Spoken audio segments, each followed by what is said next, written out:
so you can't be mad at that, you know? It's beautiful. Yeah, I love it. I love it. Well, it's great to chat today. Hi, everyone out there. My name is modsun. We have a lot to talk about because right now is just such an exciting time for you. I'm loving just kind of watching everything develop. You just dropped the album, Internet Killed the Rockstar. Internet killed the rock star! Can you, before we do anything, just dive into that title for me? Because I take a lot from it. I don't know what you wanted people to take from it, but I feel like we're in a weird time with new music where it develops in a totally different way. There's streaming, there's TikTok, it's not just the radio anymore. So, where were you going with that? Um, I love that, I love that radio is embracing the whole digital age more than ever right now, and it's kind of intertwining together. Um, and like, yo, okay, just tapping on that, I do love the fact that like so much of music is back in the hands of the listener, right? Like something like TikTok, we can sit here all day and be like, TikTok this, TikTok that, and hate on it, but it's like, dude, these kids are literally telling the top 40 what to play now. You know what It's, I'm saying? it's It's a beautiful world. And then, there's two sides. So to jump to the meaning of Internet Killed the Rock Star, it's kind of like a multiple level thing.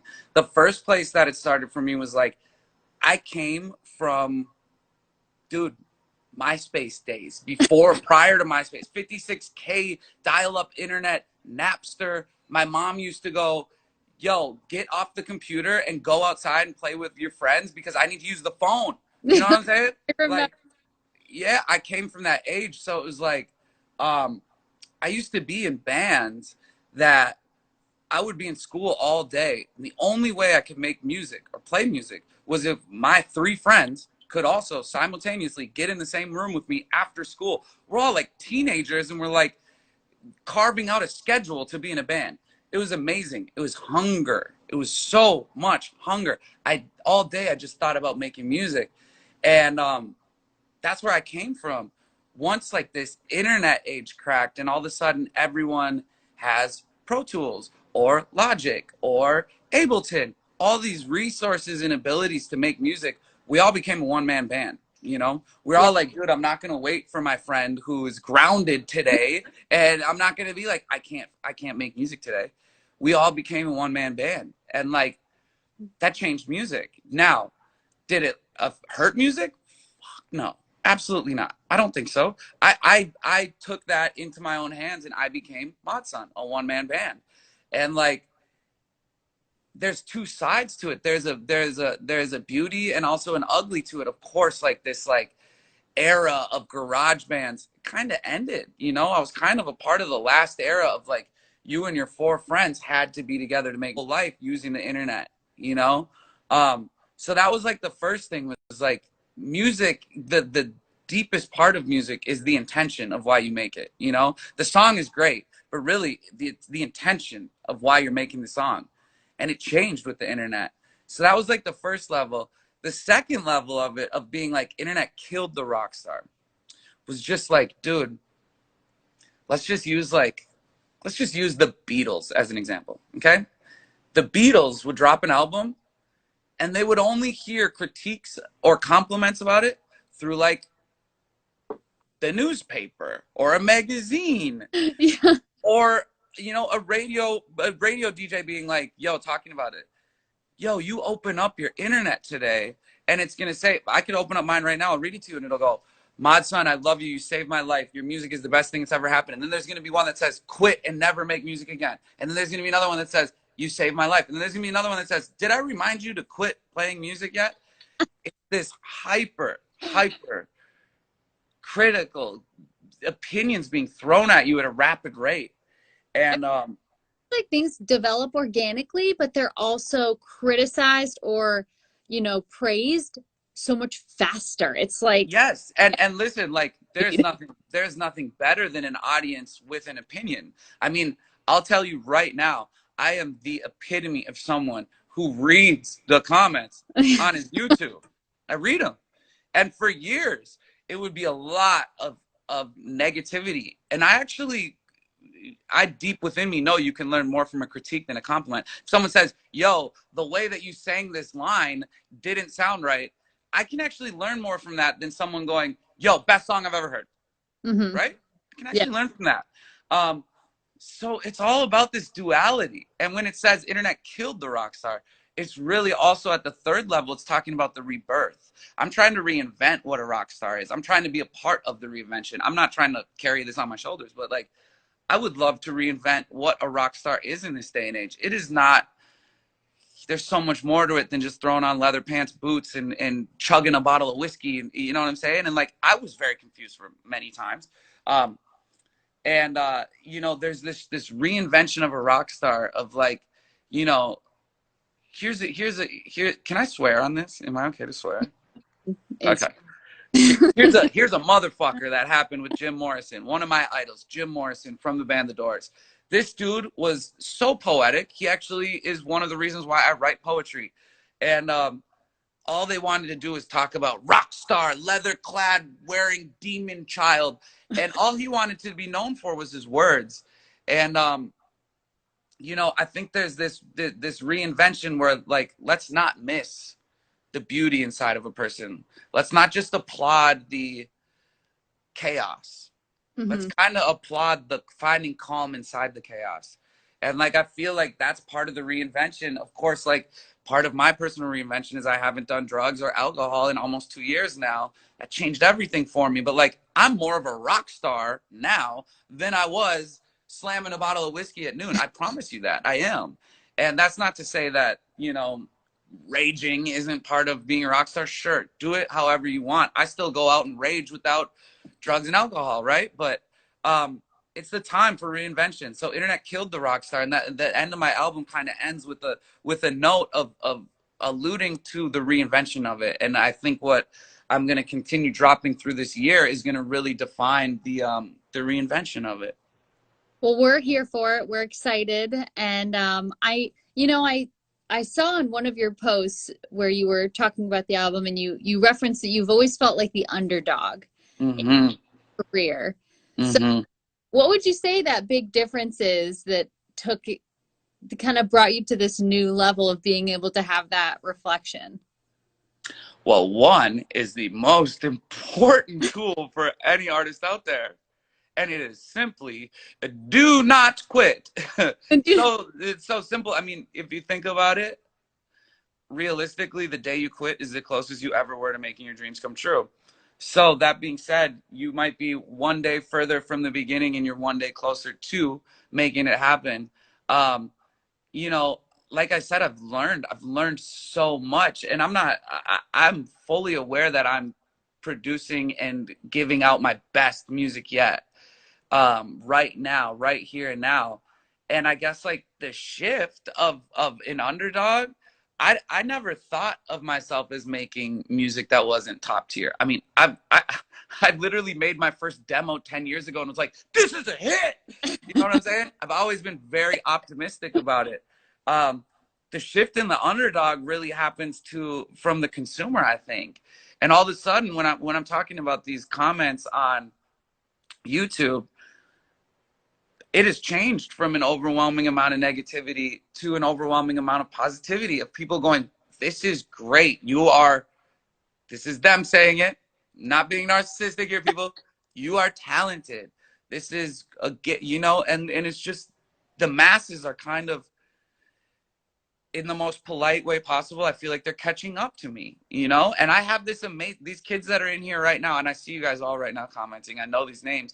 Like, I've had a very great support system from day one, and these kids have been riding with me for so long, but I'm being introduced to the masses right now, and the masses are enjoying me.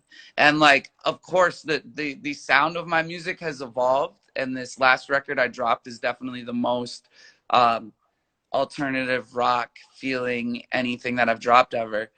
Um, but it's very different getting people praising it and wanting to share it, and it's almost felt like I have like a home in music, whereas before I felt like I was just doing something that wasn't done by other people. And and I loved being that outcast. I mean, I've been an outcast since literally 12 years old. I've been the underdog outcast. I'm from Bloomington, Minnesota, a suburb in Minnesota. No kids around me wanted to make music or skateboard or anything like that. And I mean, I was a huge sports kid when I was younger, from like the age of 5 to 13, and that was what we did in the suburbs where I'm from. And when I quit sports to play music and skateboard, I had no friends. I had no friends. I had zero friends. And that was like the heart of an underdog always, was being like, I'm going to quit what the masses are doing or what they look at as what I'm supposed to do, and I'm going to do what I want to do, you know? And doing that for as long as I have, I really never felt like I fit in music. And now with this album, I feel like I have like a home in music. I really do. That's awesome. And you know, speaking of the new record, I'm sorry this light started blinking and I don't think it's anything bad. But Oh, it's the lighting. Get the lighting right. Get them angles. You know what I'm saying? off the air, no, we're fine. um, but we love Flames. We're playing it as much as we can. I love the collaboration with Avril Lavigne. I think what it did too is opened up so many different fan bases and brought them together, which was really cool to see. How did that collaboration start? How did you guys start talking? How'd you get together? So like, it's an amazing story. How me and Avril connected from the jump, just at all. The first time we ever spoke was due to an incident that happened with me and Machine Gun Kelly riding down Sunset Boulevard, where he kicked out my windshield completely. Yeah. And it was like a viral moment on the internet, because here's me and Machine Gun Kelly driving down Sunset with no windshield. And she saw that and was like, yo, she like ended up following me. Oh my God, my boy Omer just entered this. What up, Omer? Biggest producer in the game. Yeah, what's up? And she saw it and was like, whoa, that was cool. So anyway, she followed me, and then I just hit her right away. The first thing I said was, I was like, hi, icon. And she was just like, she was like, yo, that was like the most rock shit I've seen in a while, like badass. And then that was it. That was it. I was immediately like, yo, we're gonna be best friends. Like, and and through that, so she had seen me, and then I had just dropped a song off my album called Karma. And she saw the song Karma and was like, this is really good. She's like, who'd you do this with? And I'm like, oh, me and my boy John Feldman. She's like, what? Holy shit. Send me some other stuff that you're doing. And I sent her Flames, and it's just all over text at first. And I sent her Flames, and she was just like, she made me feel like the song was great, because I didn't know the song was like, I didn't understand the song really. I really didn't. It's the beauty of art. Sometimes you don't know what you're making. And she was like, yo, this song's really good. Like, you should take this seriously. This is a really good song. I was like, really? And so then my wheels started turning. But like, I didn't have the guts right away. It took me like a solid like 3 weeks or a month before I was finally like, so Avril Lavigne, you absolute icon, someone who changed my life and the most strongest voice in music. Would you like to sing a song with me? um, it happened just like that. I finally got the guts up to say it. And I mean, when we're talking like just going outside the box real quick, Avril is one of the greatest human beings to touch this planet, truly. Kindest, most caring, and also truly one of our real artists that we have. Praise Avril Lavigne, please, everybody out there. I know you already do, but continue doing that, because she's one of our real ones that we have. She's as real as it gets. She sits down in a living room and grabs the guitar and writes a song. Okay, she's the realest out, and it was just like, obviously there was something bigger looking out for me. You know, I pray every day. I really do.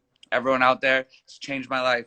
Prayer has changed my life, and I was praying for a miracle, and that was my miracle. You know, was getting Avril Lavigne on a song. Flames out now. Everybody listen to it. It is the highlight of my career at this point. And you guys are playing it on the radio. Like, come on, bro. I'm not gonna be Mr. Cool Guy here. Everybody out there, like, I am not gonna be Mr. Cool Guy, dude. I'm getting played on the radio. Like, my mom calls me. She's like, I'm hearing your song on the radio. Like, dude, I'm having a moment. Like, the 16-year-old in me is feeling redemption, and I don't know if I could ask for anything better than that gift, because I've felt like I was, I've had these feelings of like, am I meant for the masses? Am I just too different? And it's just changed everything. And without Avril on that song, like, who knows if I would have been opened up to this whole world. So all love to that woman. Well, we love her too. And yeah, me and my program director were texting about your song, that song, like just as friends, like the day it dropped, like this is Yes! good. This is so good. Like, so we're really behind it. Uh, Man, thank you so much for doing that, by the way. Seriously, oh my, thank you for playing the song. of course. Now I know you've got other interviews to get to. I had a couple questions from Instagram, so I want to get to those. Yeah, let's get it. Okay. Well, from Luma, which song was the most personal and emotional for you on the album? Oh, I mean, this is will forever be the answer. It's this song called Smith. It's a tribute to my father who passed away last year, and I've actually only been able to listen to it since the creation of it about 5, maybe 6 times. It's very, very, very tough one for me to listen to, and I actually set out with that intention. I was like, I want to make the most uncomfortable feeling piece of art that I'll ever create, maybe my whole life. And I also want to make a song that's just ultra the most, I want to do it in the most relatable way. And what is something that we're all going to have to deal with in our life? It is the death of someone or us, and just touching on that topic and really truly pouring my heart and writing a letter to him, up in heaven, sending it up there. And then I also included his voice at the end of the song, which would be like, dude, my dad, like, he just, all he wanted to do was be a rock star. And like the fact that like his voice is on, look, I'm getting emotional, guys. You see it. The fact that like his voice is on an album that'll live forever, like he is smiling so big right now. That's incredible. I love that. From Emma, when you are looking for inspiration, where do you go physically and mentally? Wow, physically, to look for inspiration physically, I would say, um, just to be honest, I mean, I have heroes and idols. They're tattooed all over my body. I mean, I look up to so many people, and I have so many heroes. And I'm also like a movie freak. I mean, I've studied film. I'm a film studies person, and like, um, I go to documentary, film, story, just anything to tell me, I kind of based my life on taking my favorite things from each one of my heroes and the things I admired, and creating a, quote unquote, like a Frankenstein version of all these different things that I loved about people, and creating that version. So like, I will never not go and watch a Bob Dylan documentary, or, the Doors movie, or, the Basquiat Warhol tales, and like, just all of that has just changed my life. And those are things that I can forever go to. Physically, mentally, I pray. I pray. I really do. I love it. My life has changed so much because of it. But like, every day I pray, um, and I ask for the things that I want, and you know, I, I I work through like a lot of the issues in life that I have right there, and it just like, just feeling like I have like this really great relationship with the miracles of the world. That's where I get it. That's where I really go to and rely on the most. That's well, I just want to thank you so much for just kind of being vulnerable with us, Yeah. so open and chatting with us today. I think you've got incredible fans on here, but there might be people on here who got to know you a little bit, and I think that that's Yes. you're a beautiful person, and we love the music, and we can't wait to do more with you. So Yes. Well, just know, I'm coming to Tampa, and I'm gonna be sitting right in there. I'll be right next to you. Give me like a little like 20-minute slot, and I'll just do my radio voice. Ladies and gentlemen, you are listening to 97X on air, Tampa Bay's finest. yes, flip that, save it forever. right. I Thank love it. you so Well, much. yo, real quick before we go, yo, shout out to every single person that just entered this chat. I see you all right now. I'm looking at y'all names. Yo, y'all changed my damn life. Yeah, give modified. I see you. I love you all. We can continue to do this awesome stuff. Shout out Tampa Bay 97X. I love y'all. Love you. Thank you. Bye. Bye.